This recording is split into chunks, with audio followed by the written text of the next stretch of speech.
이번 질문은 김혜경 씨 법인카드 유용 혐의 또는 공직선거법 위반 혐의 등에 관해서 가장 핵심적인 부분이 될 수 있는 그 질문을 구자룡 변호사께 드려보겠습니다. 어제 재판부가 증인으로 출석한 그 배 씨에게 집중적으로 캐물었던 것이 그래서 바로 이 부분입니다. 당시 김혜경 씨가 식사 대접할 때 법에 위반될 수도 있다는 인식이 있었느냐?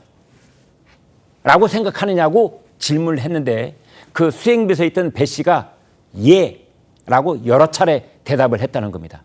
자, 구 변호사님, 이거 무슨 의미입니까? 근데 이건 헷갈리면 안 되는 게 배 씨의 증언은 김혜경 씨에게 유리하게 증언해 준 겁니다. 아, 그렇습니까? 예, 유리하게 한 겁니다. 네. 왜 그러냐면은 김혜경 씨의 변론은 이겁니다. 나는 선거를 여러 번 치렀기 때문에 위법성에 대해서 잘 알고 있다. 네. 그랬기 때문에 식사비를 기부행위로 제공할 생각이 없었고 그렇기 때문에 배 씨에게 결제하라고 지시한 적이 없다. 근데 배 씨가 독단적으로 결제했기 때문에 나는 거기에 대해서 공범관계가 아니다. 이런 주장을 하고 있는 거거든요. 그러니까 정반대의 취지로 얘기를 한 거네요. 그렇죠. 그러니까 네. 지금 내용은 뭐냐면은 그래서 보통 우리 상식선에서는 내가 불러 모아가지고 밥을 먹으면 불러 모은 사람이 결제해 주는 게 상례잖아요. 네. 그래서 거기에 밥을 같이 먹었던 오선 의원의 부인도 내가 밥을 먹었는데 이 자리가 불법적인 내용이 될 수 있다는 사실을 인식하지 못했다라고 증언을 했어요. 네. 그러니까 재판부가 거기 참석자들 정치인들의 부인들도 위법성을 잘 몰랐다 그러는데 네. 김혜경 씨도 몰랐으면 자기가 주최한 자리니까 의뢰 김혜경 씨가 밥값 내는 걸로 생각해서 그렇게 한 거 아닙니까? 이런 취지로 물어봤는데 아니다. 나는 그걸 굉장히 경계했기 때문에 그런 일은 생각도 하지 않았고 그냥 배모 씨가 오지랖 넓게 자기가 그냥 알아서 한 거지 나는 그게 몰랐다. 이런 취지라는 것이기 때문에 배모 씨의 증언은 김혜경 씨는 위법성에 대해서 그 당시에 알고 있었기 때문에 그런 지시를 할 리가 없었다. 이런 취지로 하는 것이라서. 자, 그래서 그러니까 김혜경 씨를 이제 역성드는 입장에서 그렇죠. 옹호하는 입장에서 배모 씨가 말하기를 우리 사모님은 무엇이 불법인지를 잘 알고 있기 때문에 불법을 저질릴 리가 없다. 그렇죠. 그래서 시키지도 않은 걸 내가 오지랖 넓게 하다 보니 이런 일이 벌어져서 송구하다. 이런 취지로 가서 지금 자기가 덮어쓰겠다는 그래서 거예요. 검사가 여러 차례 재우쳐 물었던 거군요. 그렇죠. 그러니까 근데 이게 상식하고 맞지 않거든요. 그럼 누군가 결제를 했어야 되는데 의원님들을 부인들을 모아가지고 자기가 주최한 자리인데 그럼 뭐 식비에 대해서 얘기가 있어야 되고 그분들도 뭐 각자 계산하든지 이래야 되는데 그런 얘기 없이 그냥 쓱 이렇게 자리가 마무리가 됐거든요. 그러니까 요거는 아무리 역성을 들어주기 위한 증언이라도 사실관계하고는 맞지 않고 상식하고도 맞지 않기 때문에 신빙성을 인정받기는 어렵다고 생각합니다. 박 의원님, 그런데 재판에서 이제 배모 씨가 증언을 하고 있는데 김혜경 씨가 눈물을 보였다고 그래요. 무슨 의미일까요?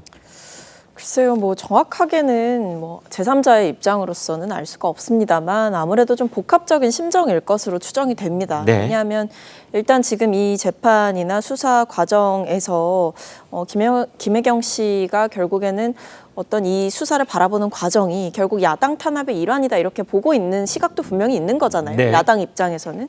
그리고 한편으로는 이 배모 씨와 어쨌든 오랜 시간 또 같이 함께했던 시간이 있다라고 알려지지 않았습니까? 네. 그렇기 때문에 뭐 잘잘못을 떠나서 뭐 유불리를 떠나서 인간적으로 좀 안타까운 마음 이런 것들이 좀 있지 않았을까. 그래서 뭐 정확하게 저도 그 현장에 있었던 건 아니고 또 김혜경 씨와 대화를 나눠본 것은 아닙니다만 뭐 그 현장을 스케치했던 내용들을 보니까 이 뭐 피고인석에서 김혜경 씨가 배모 씨를 주시하면서 눈물을 흘렸다라고 하는 걸 보니까 예. 보니까 어제 배모 씨도 이제 눈물을 좀 흘렸다라고 하더라고요. 네. 그래서 배모 씨의 눈물을 보고 이제 본인도 좀 안타까운 마음이 들었을 수도 있는 거고 아니면 복합적인 심정에서 눈물을 흘렸을 수도 있겠다라고 추정해 볼 수 있겠습니다. 네.